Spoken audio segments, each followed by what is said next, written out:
жатсыздар? Келе ғой Еркетай, отыр. Әжеңнен қалған естелікті саған аманат етейін деп едік. Бұл не өзі? Бұл шашпау.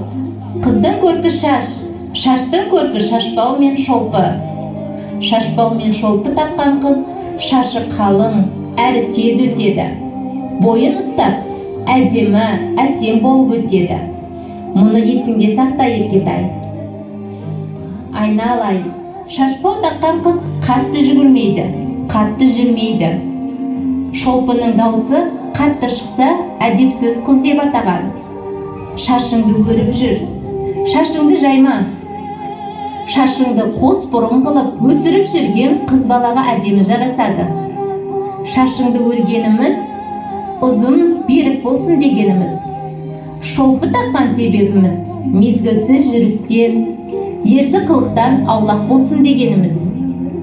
Шашпау тағу шаш арасындағы жын шайтандарды қашырады деген түсінік бар қазағымызда.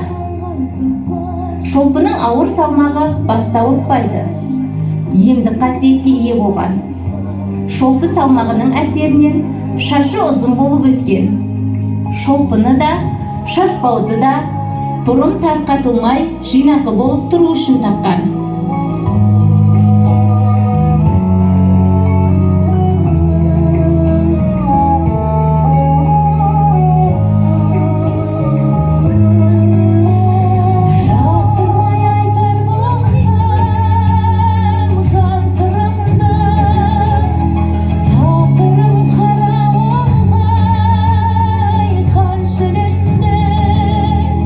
Ерке қыз, осы шашпауды көзіңнің қарасындай сақта.